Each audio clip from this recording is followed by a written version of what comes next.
It was the spring of 1889 in the city of Philadelphia, a time when the streets were crowded with carriages, when the lamps on every corner cast long, trembling shadows, and when whispers often traveled faster than the newspapers.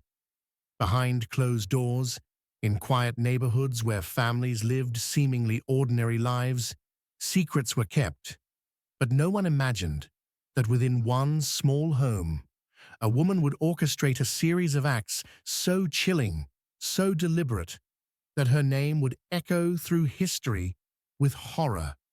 Her name was Sarah Jane Whiteling. Sarah was not a woman anyone would have expected to hear about in the news.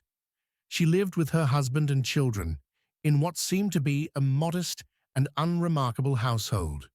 To the neighbors, she was quiet, unassuming, perhaps even pious. She was the type of woman who could blend into the background of church gatherings and local shops, a face you would forget just moments after seeing. And yet behind those unassuming eyes, something dark stirred. Her husband, Frank, was a man of labor. He worked hard, often bringing home enough to keep the family afloat. The Whiteling home was not wealthy, but it was stable enough, at least on the surface. But beneath that surface, dissatisfaction brewed. Sarah Jane was restless. She was known to be discontent with her life, unhappy with the meager existence they lived. For a woman in that time, trapped by the expectations of wifehood and motherhood, her bitterness was like a slow poison. And soon enough, poison itself would become her answer. The first signs of tragedy came quietly. Frank had been unwell, though no one thought much of it at first. Illness was not unusual in the 19th century. People fell sick quickly, and often fatally. But in the Whiteling home, his sickness seemed to come on suddenly, violently. Neighbors recalled that he looked pale, weak, and drawn, as though something unseen was draining the life from him. Within days, Frank was gone, dead. The neighborhood mourned with Sarah. They saw her sitting in black clothing, speaking softly of God's will. Some even said she looked like the perfect image of a grieving widow, holding her young daughter and trying to remain strong. But grief fades, and whispers remain. Some people thought the timing of Frank's death was strange. Others dismissed the thought as cruel gossip. After all, how could a woman, a mother, possibly be responsible for something so sinister? Yet, just months later, tragedy struck again. This time, it was her daughter, the young and innocent little girl who had been seen clinging to Sarah's skirts. She fell ill just as suddenly as her father had. A fever, vomiting, cries in the night, and then silence. Another coffin left the Whiteling home. Another grave dug. Another funeral attended. Neighbors shook their heads in sympathy. But among the mourners, questions began to form. Questions no one dared to say aloud. Could it really be fate that one family should be struck twice by death in so short a span? Was it misfortune or something more? Philadelphia in 1889 was no stranger to crime, but this was different. This was not a murder in a dark alley, not a robbery gone wrong, not the kind of violence people expected in the city. This was something quieter, more intimate, and far more terrifying. It was death delivered not by strangers, but by the very hands meant to nurture and protect. Sarah's outward appearance was one of mourning, but behind her veil of grief, there was a chilling calmness. Some said she even seemed relieved. She had collected the small insurance money for her husband's death, and then again for her daughter. It wasn't a fortune, but it was something, and in her world of constant dissatisfaction, that money meant freedom, at least for a little while. But Sarah Jane Whiteling was not finished. The story might have ended there, with two coffins and whispers fading into the city's endless noise. But the truth was far darker. For within her heart, a cold plan was unfolding, step by step, each more deliberate than the last. She had tasted the ease with which death could come, and she had seen the benefits that followed. And now she would continue. It was her young son, Willie, who became her next target. Willie was just a child, innocent and trusting, unaware that his mother's tender hands concealed a deadly intent. Neighbors often saw the boy playing outside, smiling, full of energy. They could not imagine that within days he too would be gone. His sudden illness mirrored the others. His decline was swift, merciless, and unexplained. And yet again, Sarah donned her widow's black. Again she mourned before others, and again she collected the insurance money. 3 lives lost, a husband, a daughter, and now a son.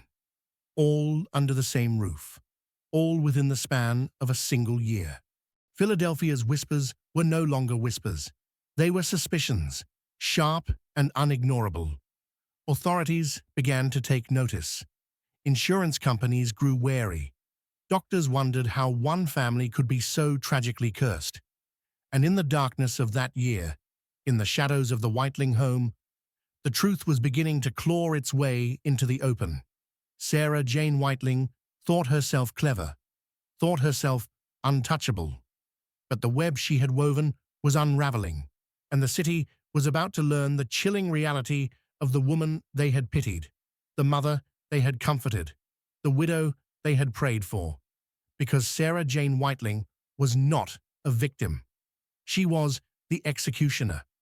And soon the world would know. The whispers had grown too loud to ignore. In Philadelphia, people began to speak her name with a different tone, one of unease rather than sympathy.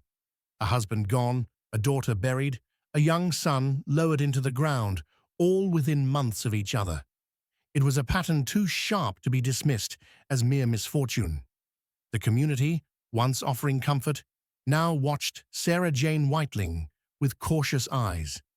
But Sarah, in her own world, seemed untouched by their doubts. To her neighbors, she was still the woman cloaked in black, her face pale and sorrowful, her voice low and composed.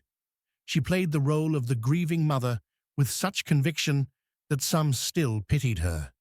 Yet others could not ignore the faint glimmer in her eyes, the cold calculation hidden beneath her sorrow. It was not just the bodies that raised suspicion, it was the money. Though modest, each death had brought her a small sum. In an age when poverty pressed against every wall, when hunger was constant and debt was a shadow over every family, those insurance payments seemed almost like blessings. But for Sarah, they were not blessings. They were rewards. Rewards for the choices she had made in silence. Doctors began to look more closely at the deaths. Illness was common, yes, but the swiftness of it, the sudden onset of pain, the vomiting, the strange discolorations, felt unnatural. Neighbors recalled the bottles Sarah kept in her home, medicines and powders she claimed were to ease her family's ailments. And when her children grew sick, she alone administered the doses. No one dared accuse her openly, but in their minds, the thought was forming, dark and undeniable. Could a mother truly poison her own children? Investigators soon began circling. At first they came quietly, questioning the physicians who had signed the death certificates. They pressed the insurance companies, asking for records of her claims. And the more they searched, the more the pattern sharpened into something unmistakable.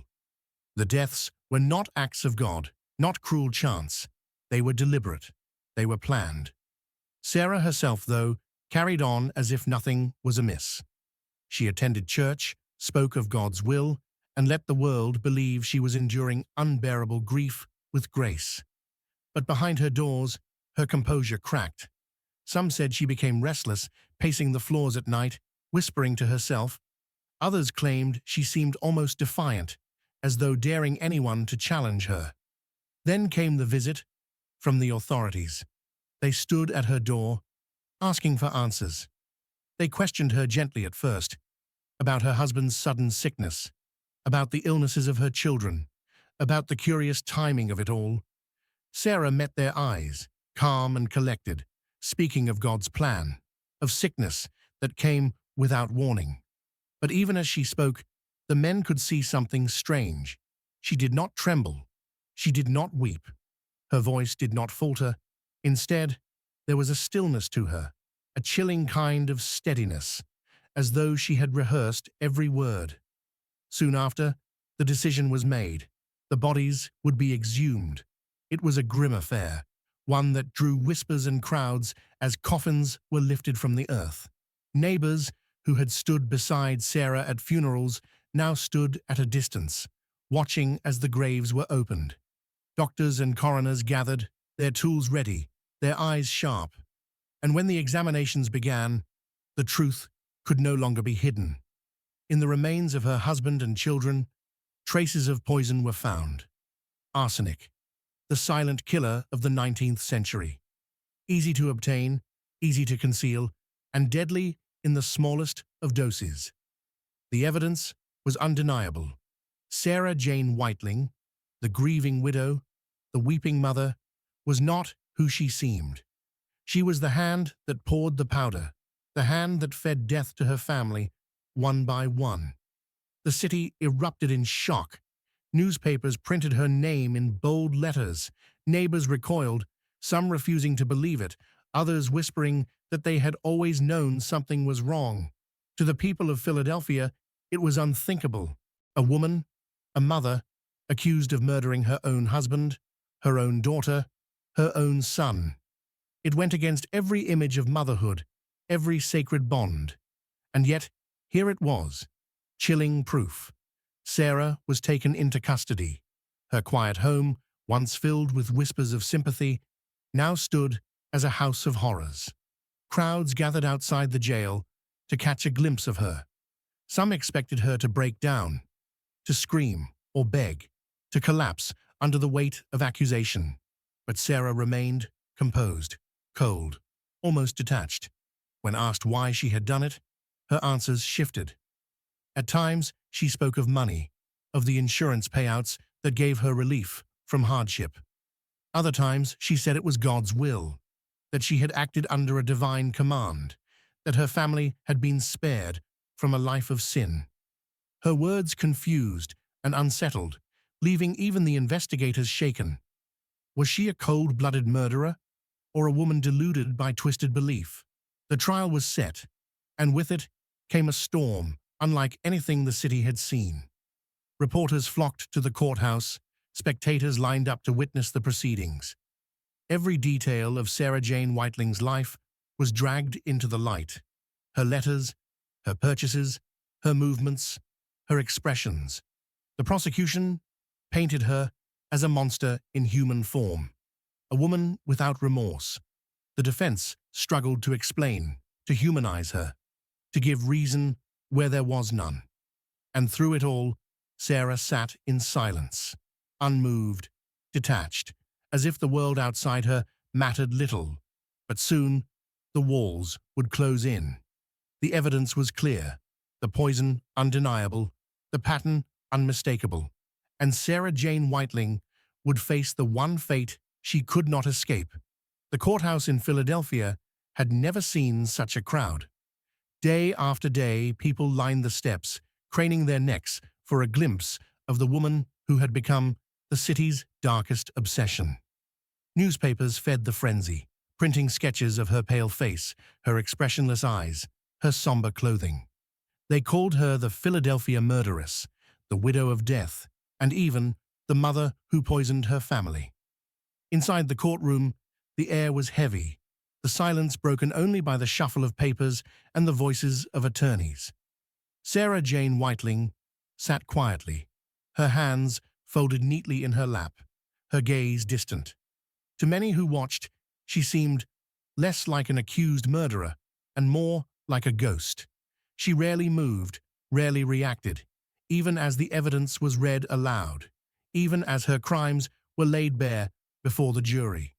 The prosecution wasted no time. They detailed every suspicious death, First, Frank Whiteling, the husband who had worked tirelessly to provide for his family, suddenly stricken with violent illness. Then Bertha, the daughter, whose cries of pain filled the night before silence overtook her. And finally Willie, the son, full of life until sickness swept it away in only days. Each death, they argued, bore the same marks: sudden symptoms, violent decline, and traces of arsenic found in their remains. Witness after witness stepped forward. Neighbors testified to Sarah's strange composure at the funerals. Insurance men confirmed the claims she had filed after each death. Doctors spoke of the unmistakable signs of poisoning, signs that had been overlooked until suspicion forced them to dig deeper. Piece by piece, the portrait of Sarah Jane Whiteling emerged, not as a grieving widow, but as a calculating killer. The defense, in desperation, tried to paint a different picture. They argued that Sarah was not a monster, but a woman trapped in poverty, despair, and perhaps madness. They suggested she was not motivated by malice, but by confusion, by delusions of God's will. Some even claimed she was insane, unable to distinguish right from wrong. But to the spectators, these arguments felt thin, unable to mask the chilling truth. And then came Sarah's own words. When she was asked to explain herself, she spoke softly, almost calmly, as if she were discussing matters of no consequence. She admitted that she had given her husband the powder, admitted she had administered the doses to her children. There was no denial, no great protest. Instead, she said she believed it was better this way, that Frank had been leading a sinful life, that her daughter might grow into wickedness, that her son might follow the same path.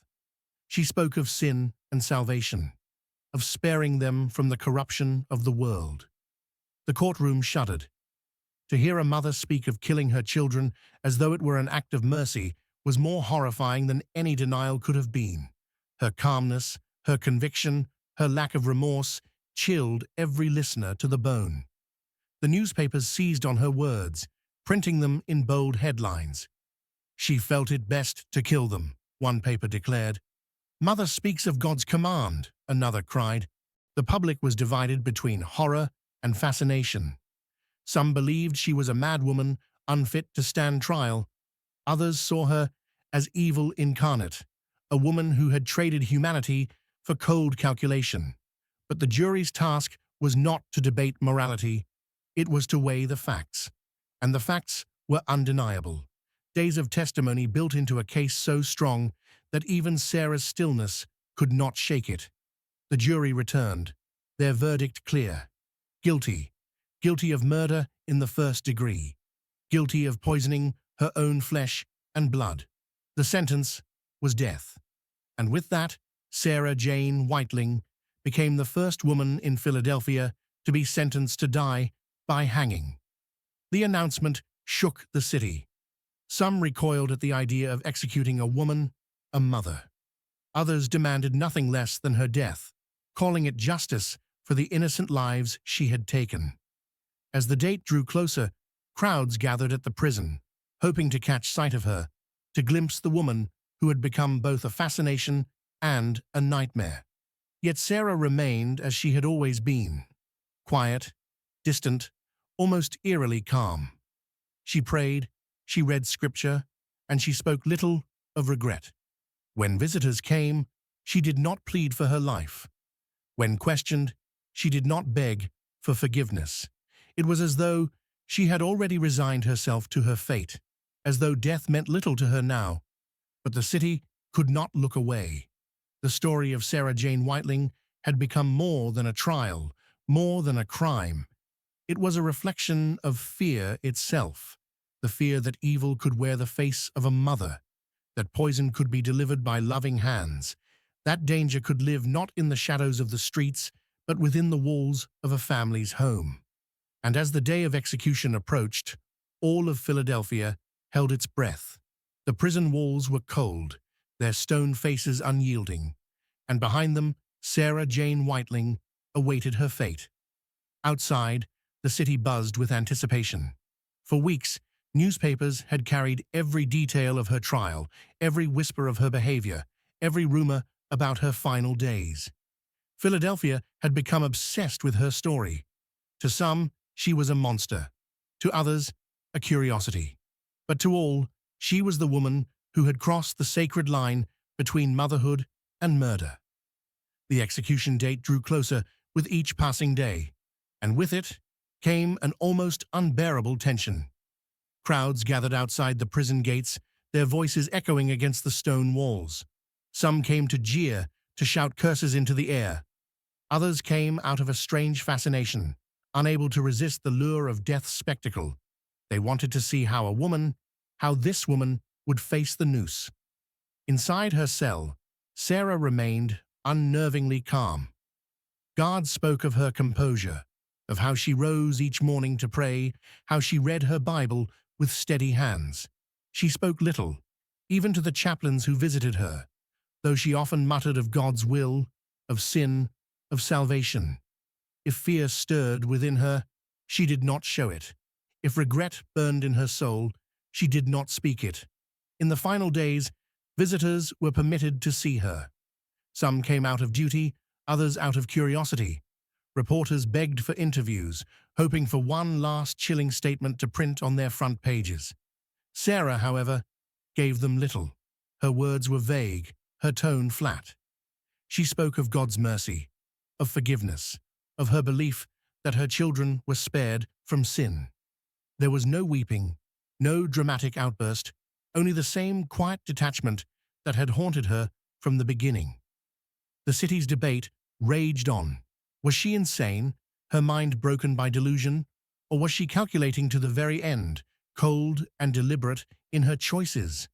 Some argued that executing a woman was barbaric, that society should not take the life of a mother, no matter her crime. Others insisted that justice demanded nothing less, that she had forfeited her right to mercy when she poisoned those who trusted her most. The night before her execution was restless in the city. Crowds swelled outside the prison, their torches casting flickering light across the stone walls. Vendors even appeared, selling food and drink, as though the death of a woman were entertainment. The line between justice and spectacle blurred, but no one could deny the electricity in the air, the feeling that they were on the edge of witnessing history. Inside, Sarah prayed quietly. She lay on her narrow cot, the Bible resting against her chest. Guards said her breathing was steady, her face expressionless. Some had seen hardened men tremble on their final night, but Sarah Jane Whiteling did not. Whether it was faith, delusion, or cold indifference, no one could say. When dawn broke, the prison stirred. The gallows had been prepared, its wooden beams standing stark against the morning sky. The rope hung ready, a symbol of finality. Spectators gathered in silence, their eyes fixed on the prison yard. The hour arrived. Sarah Jane Whiteling was led from her cell, dressed in a plain black gown. Her steps were steady, her face pale but calm. The chaplain walked beside her, murmuring prayers, but she spoke little in return. The guards flanked her, their boots echoing against the stone as they guided her toward the gallows. Every eye followed her. Some said she looked resigned, others swore they saw a faint smile flicker at her lips. Perhaps it was imagination, perhaps truth. But whatever they saw, it sent a shiver through the crowd. She mounted the steps. The rope waited. As the noose was placed around her neck, the chaplain asked if she had final words. The crowd held its breath. For a moment, there was silence, the world hanging on her lips. And then, in a voice as calm as it had been from the beginning, she spoke of God's mercy, of forgiveness, of her belief that she had done what was right in the eyes of the Lord. Her words were not of remorse for the lives she had taken, but of justification, of conviction. The hangman gave the signal, and in a single moment, the woman who had poisoned her family, the mother who had betrayed the most sacred bond, fell into history. The crowd gasped. Some cheered. Some turned away in horror. And just like that, the long, chilling chapter of Sarah Jane Whiteling's life came to an end. But her story did not die with her. In the weeks that followed, newspapers across the country printed every detail of her crimes and her execution. Moralists preached about the dangers of sin, about the corruption of the soul. Psychologists debated her sanity, wondering what could drive a mother to kill her children with such coldness. And ordinary people whispered her name in fear, her story becoming a cautionary tale told in hushed tones. Philadelphia would never forget Sarah Jane Whiteling. She was more than a murderer. She was a symbol of something deeper, something darker. The possibility that evil could live not in the shadows of strangers, but in the very heart of a home. And long after the gallows had been dismantled, long after her name faded from headlines, the echoes of her crimes lingered in the city's memory. The widow, the mother, the poisoner. Sarah Jane Whiteling, the name that still chills, even now. The gallows had done their work, but the city did not fall silent. Even as Sarah Jane Whiteling's body was taken down, even as the prison yard emptied, her story refused to die. Philadelphia buzzed with talk, the newspapers swelling with headlines, sermons, and speculation. The question lingered in every home, every tavern, every church. What could drive a mother to murder her own family? The execution had been meant to close the chapter, to bring justice, to deliver finality. But instead, it opened the door to something more disturbing. For if a woman like Sarah, quiet and ordinary, a mother of two, could harbor such darkness, then what did that say about the hidden faces of evil? Her neighbors could not shake the memories. They recalled her calmness at funerals, her faint smile in church pews, the way she blended so easily into their lives. Some admitted they had pitied her once, had even prayed for her. Now those same people recoiled at the thought that they had comforted a murderer. Parents whispered warnings to their children, as though her ghost might still linger, her shadow crossing the city at night. The newspapers turned her into a legend. They wrote of her as a cautionary tale, a story that blurred the line between madness and malevolence. Some called her insane, a victim of her own delusions. Others insisted she was cunning, methodical, evil in its purest form. Each article fed the public's fascination, each retelling twisting her story into something larger than life. And beyond the headlines, whispers spread of strange happenings. Some claimed her old house remained haunted, that footsteps echoed in empty rooms, that shadows moved where no one stood. Neighbors swore the air around it felt heavy, that even years later, no family wished to live there. It became a house people avoided, a place children crossed the street to escape, as though the very walls had absorbed the poison of her deeds. Her burial was quiet, unmarked by grandeur.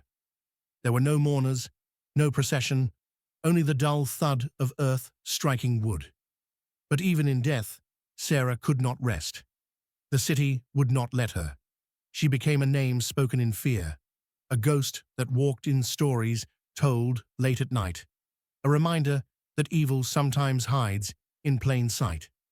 In the years that followed, criminologists studied her case, fascinated by the psychology of her actions. They debated whether she had been driven by greed, by madness, or by some twisted vision of salvation. Yet no answer ever seemed enough, because no matter how they analyzed her motives, the chilling truth remained. She had looked into the faces of her own children and chosen death for them. For Philadelphia, the Whiteling case became more than history. It became legend.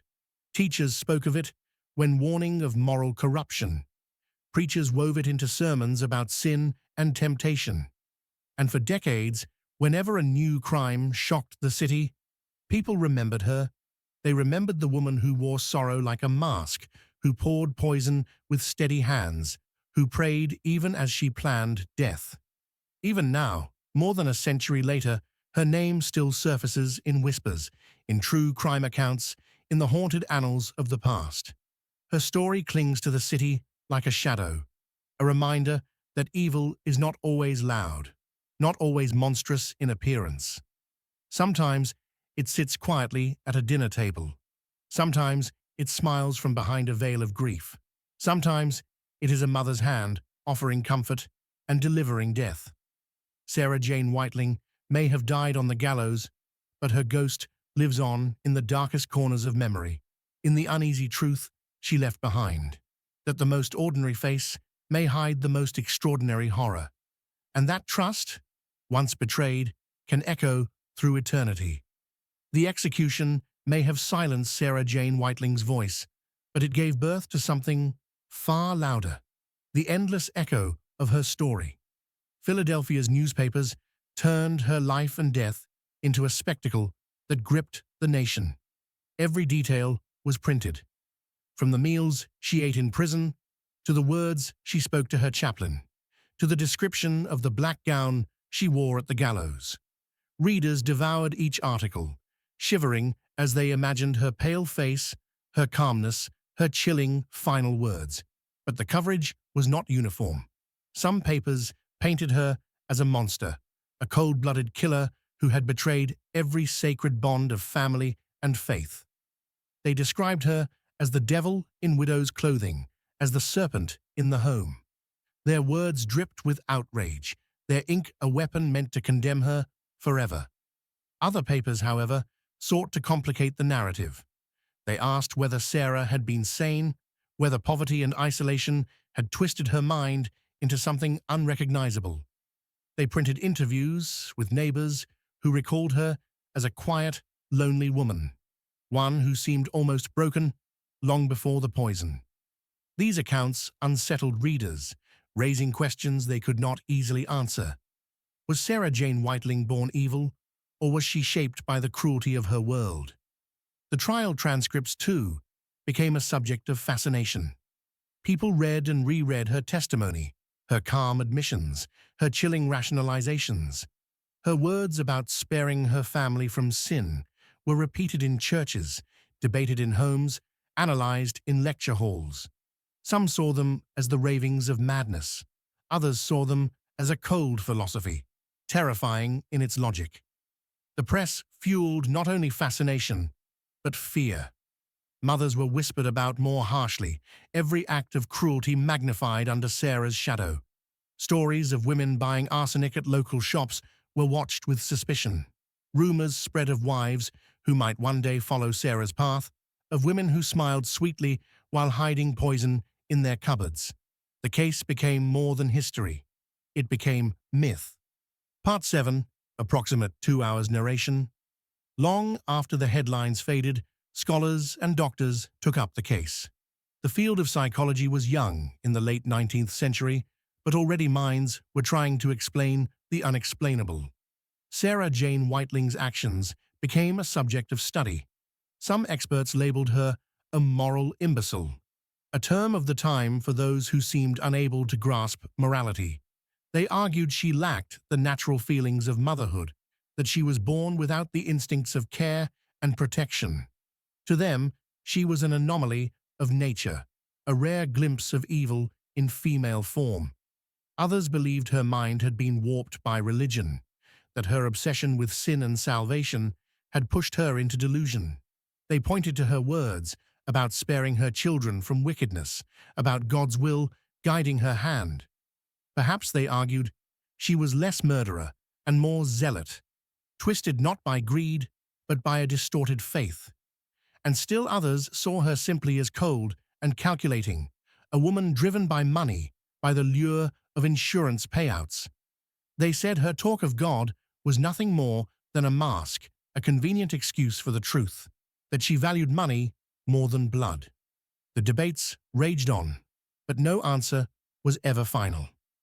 And perhaps that is why her story endured, because it could not be easily explained, because it lived in the shadows between sanity and madness, between greed and belief, between humanity and monstrosity. Even as decades passed, criminology textbooks cited her case. Professors lectured about her crimes, pointing to her as one of America's most chilling examples of female poisoners. And every retelling added new layers, new interpretations, new unease, because the truth was never just about Sarah Jane Whiteling. It was about the fear she awakened in others, the fear that the line between care and cruelty, between love and death, was thinner than anyone wanted to believe.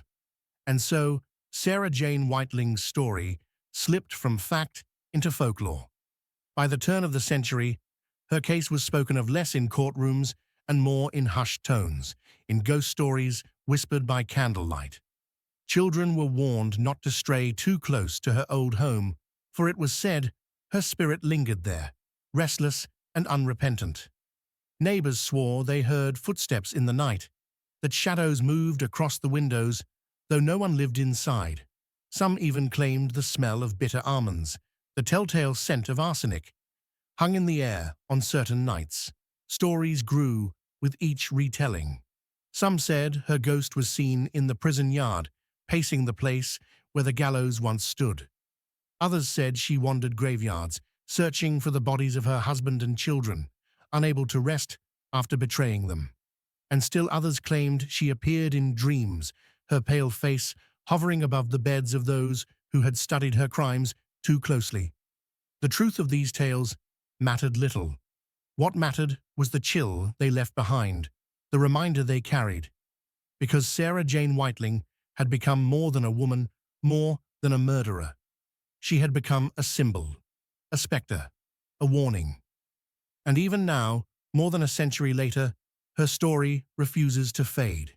It lives in the archives of crime, in the sermons of history, in the haunted memory of a city that once watched her climb the gallows. Her name is a whisper, a warning, a shadow in the dark. Sarah Jane Whiteling, the Philadelphia mother who poisoned her family. And though the rope ended her life, her legend endures, chilling, unsettling, eternal. Even after Sarah Jane Whiteling was executed, her story did not rest quietly in history books. For years, court officials, journalists, and ordinary people who had once encountered her could not shake the memory of her calmness, her eerie serenity in the face of death. One prison guard later admitted he could never forget the way Sarah would hum hymns in her cell, softly, almost sweetly, as if preparing herself for heaven. Her voice, he said, was not the voice of a murderer, but of a woman lost in prayer. And yet, when he looked into her eyes, he felt something unsettling, like staring into a mirror that reflected nothing. Another story emerged from a local undertaker who had helped prepare the bodies of her husband and children for burial. He recalled how ordinary the coffins looked, how peaceful the children seemed, as if asleep.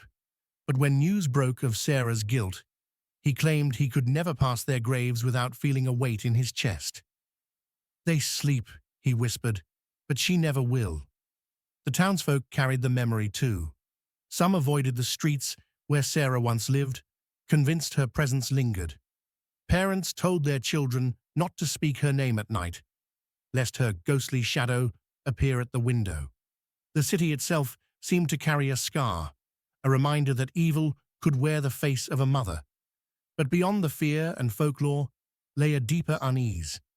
Sarah Jane Whiteling's case was unlike other murders of her time. It was not a crime of passion, not a sudden act of rage. It was patient, deliberate, planned in silence, and carried out with a hand so steady it chilled the blood. It reminded people that true horror does not always come with screams and violence. It comes quietly, in the stillness of a spoon stirring tea, in the unseen bitterness of poison, in the silence of a mother tucking her children into bed for the last time. And that was the legacy Sarah left behind, the terror of the ordinary. As decades passed, Sarah Jane Whiteling's name appeared less in newspapers, but more in strange places, true crime pamphlets, traveling lectures, even theater shows. Her story was retold again and again, each time slightly altered, each time reshaped to fit the fears of a new generation. In some retellings, she was cast as a figure of madness, her mind shattered by grief and poverty. In others, she was portrayed as pure evil, a warning against women who strayed from the natural role of nurturing mothers.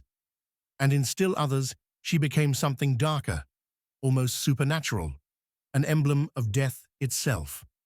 Even in the 20th century, long after her execution, historians and criminologists found themselves drawn back to her case.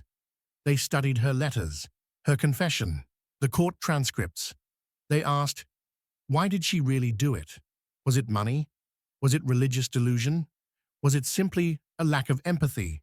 Or was it all of these things woven together, creating a mystery too tangled to ever fully unravel? And with each attempt to explain her, the unease only deepened, because no answer was satisfying, no theory complete. Sarah Jane Whiteling remained, and still remains, an enigma. Long after Sarah Jane Whiteling's death, her story remained a puzzle that investigators and writers could not leave behind.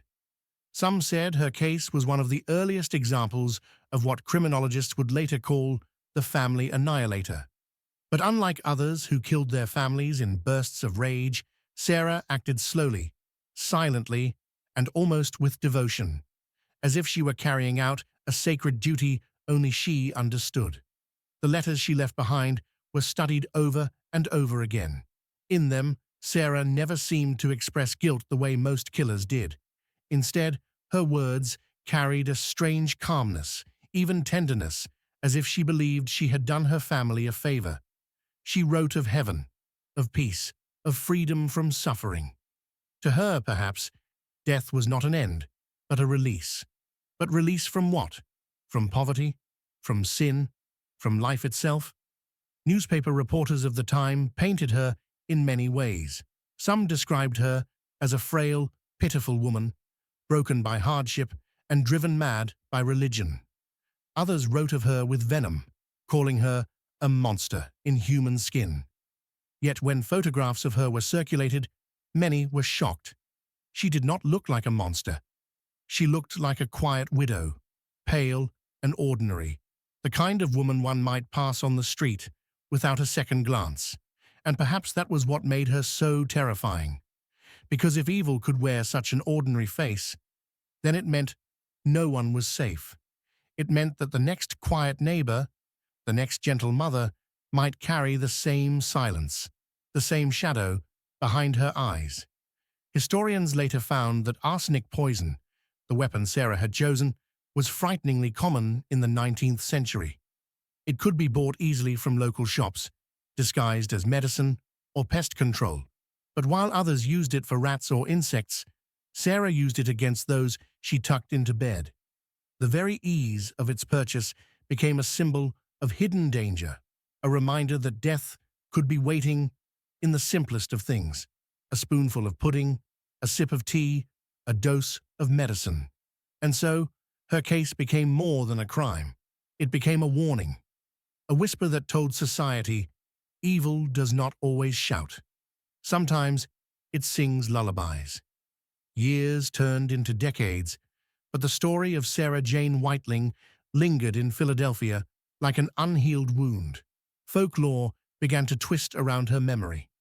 Some said that on stormy nights, if one stood near the cemetery where her children lay, the faint cry of a young voice could be heard, calling for a mother who would never answer.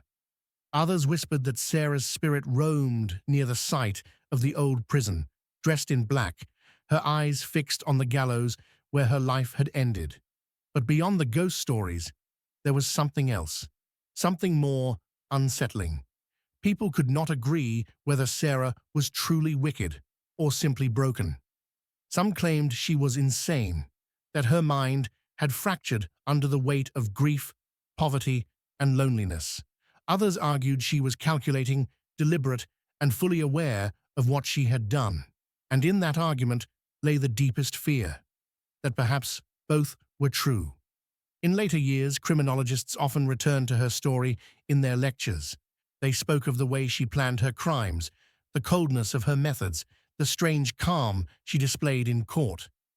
They also spoke of her religious obsessions, her belief that death might purify or redeem.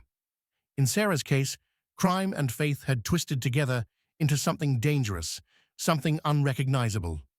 But no matter how scholars tried to explain her, the unease remained.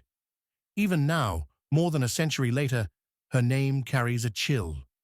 She was not the first woman to poison her family, and she was not the last, yet she became a symbol, a reminder that evil does not always look like the villains we imagine.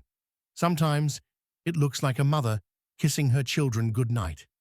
And that is why her story refuses to fade. Because it is not just about the past, it is about the present and the future, about the hidden shadows that might linger in the most unexpected places. Sarah Jane Whiteling may have been buried long ago, but her presence remains, not just in history books, not just in ghost stories, but in the quiet fear that still lives inside us all. The fear that the greatest dangers are not the ones outside our doors, but the ones sitting across the table, smiling gently, waiting in silence. Long after Sarah Jane Whiteling's trial, the city of Philadelphia tried to forget. But forgetting is never easy when the crime is carved so deeply into the collective memory of a place. In the neighborhoods where she once lived, whispers of her story lingered like smoke after a fire. Mothers warned their children never to trust too quickly. Husbands eyed the food on their dinner plates with a strange, momentary suspicion. And neighbors began to wonder just how much they truly knew about the people living next door. Court records from 1889 remained locked away in archives, but occasionally journalists and scholars dug them up, publishing fragments of testimony, letters, and police notes. Every time her story was told again, it seemed to take on new life. Some versions painted Sarah as a desperate woman, trapped by poverty, who saw no way out except death. Others sharpened her image into something far darker, a manipulative killer who poisoned without remorse, a predator cloaked in the disguise of motherhood. One chilling detail often returned in these retellings: the way Sarah comforted her daughter before giving her the fatal dose. She spoke softly, brushed the child's hair back, and offered her medicine like any loving mother would. But that kindness was the weapon. That tenderness was the mask. It was this detail, perhaps more than any other, that haunted those who read about her, because it showed that love and death had become indistinguishable in Sarah's hands. Even in prison, visitors reported that she spoke gently, carried herself with dignity, and seemed incapable of rage. She did not fit the mold of a criminal. And yet the facts of the case stood against her like unshakable stone. 3 lives poisoned by her hand. Philadelphia newspapers continued to revisit her story on anniversaries of the trial.